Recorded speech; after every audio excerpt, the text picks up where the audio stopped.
औलादों के हक शादी से पहले हमारे ऊपर आयद होते हैं कि हम उन्हें दीनदार कोख और सुथरी गोद अता कर दें। अब उसका फायदा यह होगा कि जब वो खुद दीनदार तलाश करेगा तो ऐसा नहीं कि अपनी जात को दीन से दूर रखेगा और दीनदारी सिर्फ तलाश करेगा। ऐसा तो नहीं हो सकता ना कि आप नमाजी बीवी तलाश करो और खुद सजदे से दूर रहो। आप कुरान पढ़ने वाली बीवी तलाश करो और खुद कुरान से दूर रहो। ना ना, दीनदार रिश्ता तलाश करने का सबसे बड़ा फायदा यह है कि अगर पहले नहीं था तो अब गैरत की वजह से नमाजी बन जाएगा।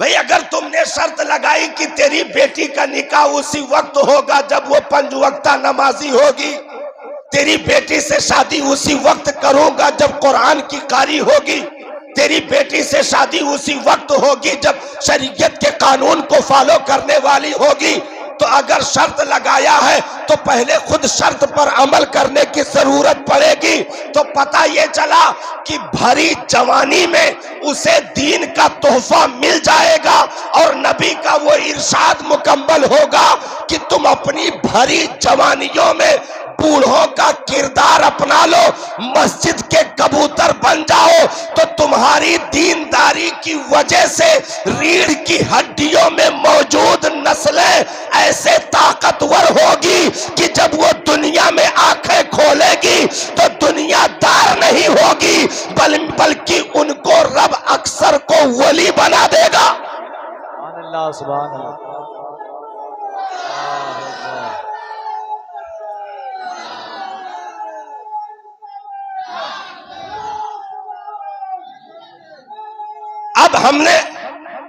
अब हमने 3 चीजों को नंबर 1 पर कर दिया। सबसे बड़ी जो गलती हमारी हुई, हमने 3 चीजों को नंबर 1 पर कर दिया। नबी ने जिसको नंबर 1 पर करने के लिए कहा था, हमने उसको 0 पर कर दिया। ऐसा है कि नहीं मेरे भाई? हमने हुस्न दौलत खानदान को नंबर 1 पे रखा, रहा मामला दीनदारी का तो उसको माइनस में कर दिया।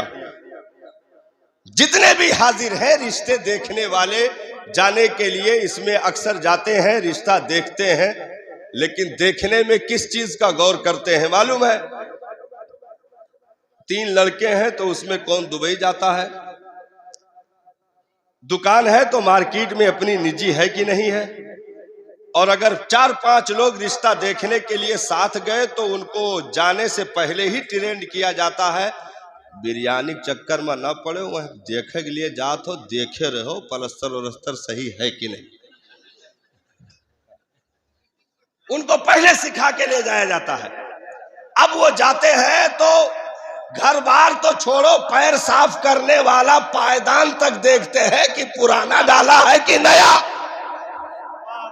सब देख करके आए और आ करके सारी चीजों का जिक्र हुआ। 2-2 बच्चे सऊदी कमाते हैं, मार्केट में अपनी निजी दुकान भी है, 3 मंजिला मकान भी है, और उसके बाद 20 बीघे की जमीन भी पक्की मौजूद है, बैंक बैलेंस भी अच्छा है, बहुत जबरदस्त खुशहाल खानदान है, रिश्ता दे दो।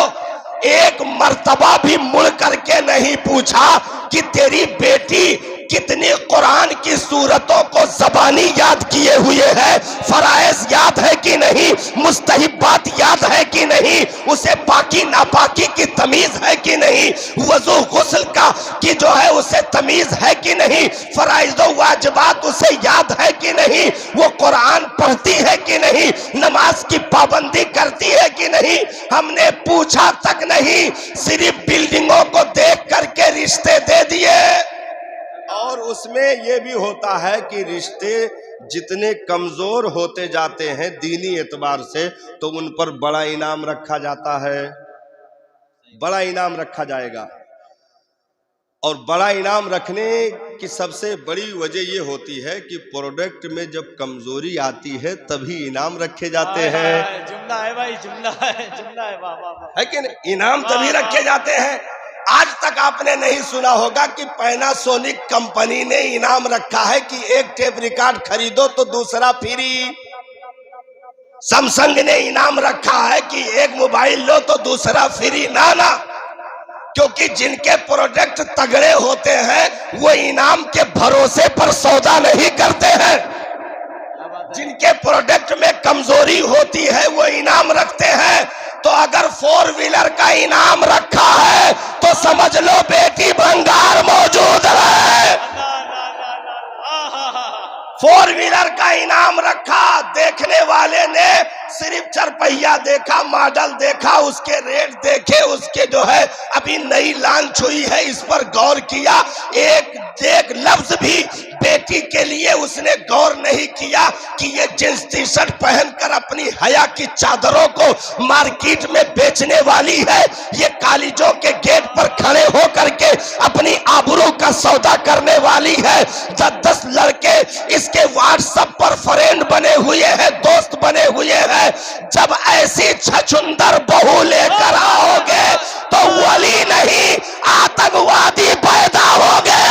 नारे तकबीर, नारे रिसालत, जश्न जश्न रसूलुल्लाह, नारे तकबीर, नारे रिसालत, जिंदाबाद जिंदाबाद। बहुत अच्छा माशाअल्लाह। क्योंकि नबी ने फरमाया फजफुर बिजाती दीन, दीनदारी को नंबर 1 पे रखना, और हमने उसको माइनस कर दिया। हमने कोठी बंगला बिल्डिंग देखी, दीनदारी का एक लफ्ज नहीं पूछा। मुसलमानों अगर इस पर आ जाओ, नबी के फरमान को आज भी नंबर 1 पर कर दो तो मैं मिंबर से दावा कर सकता हूं आने वाले 2, 4, 10 सालों में हर घर की बेटी नमाज की पाबंद होगी। क्योंकि वो कहेगा अगर तू नमाज ना पढ़ेगी तो तेरा रिश्ता नहीं आएगा। सुभान अल्लाह, जिंदाबाद जिंदाबाद। सब जानते हैं कि मार्केट में भंगार के खरीदार हैं तो जैसे तैसे चाहो उठा डाल दो। बस ये है कि कमी ज्यादा हो तो इनाम लंबा कर दो, कौम टूट पड़ेगी। अच्छा, लाद करके लाए फर्नीचर, कबाड़, सोफा सेट, बेड और मुंह देखने के लिए बड़ा बड़ा शीशा। हाँ, बड़ा बड़ा शीशा लेकर आए। ऐसे भी लोग दहेज लेकर आए कि उनके घर का दरवाजा छोटा पड़ रहा था तो बाहर ही नट बोल्ट उसका ढीला किया गया। हाँ, तब जाकर के अंदर घुसा।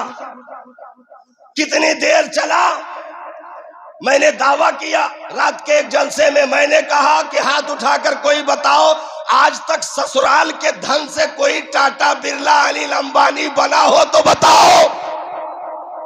ससुराल के दहेज से कोई करोड़पति बन गया हो तो मुझे बताओ। ना, ये जितने भी कबाड़ नजर आते हैं इन्हीं के जरिए एक गरीब बेटी के गले में तुमने फांसी का फंदा डलवा दिया। अगर ये कबाड़ नुमाइश में न रखते, सिर्फ रिश्ते की हकीकत पहचान करके तुम कबूल करते, रब रोजी देने वाला है, रब पालने वाला है, सिर्फ दीनदारी की शर्त लगा करके रिश्ते कबूल कर लेते और कहते भाई तुझे कमी हो तो मैं तुझे दे दूं। बेटी के यहाँ हम मांगने के लिए नहीं आए। अरे 22 साल तक तूने मेरे लिए बहू पाल कर तैयार कर दिया, इससे बड़ा दहेज और क्या होगा। क्या बात है, जिंदाबाद जिंदाबाद, बेशक, सुभान अल्लाह सुभान अल्लाह। भाई इससे बड़ा दहेज क्या होगा कि उसने तुम्हारे घर की जीनत के लिए 18 साल 20 साल तक अपने घर में अपनी लख्ते जिगर को पाल कर तेरे घर के लिए तैयार करके रुखसत कर दिया। तो दीनदारियों की शर्त लगाओ ताकि खानदान भी महफूज रहे और ईमान भी महफूज रहे। बेशक।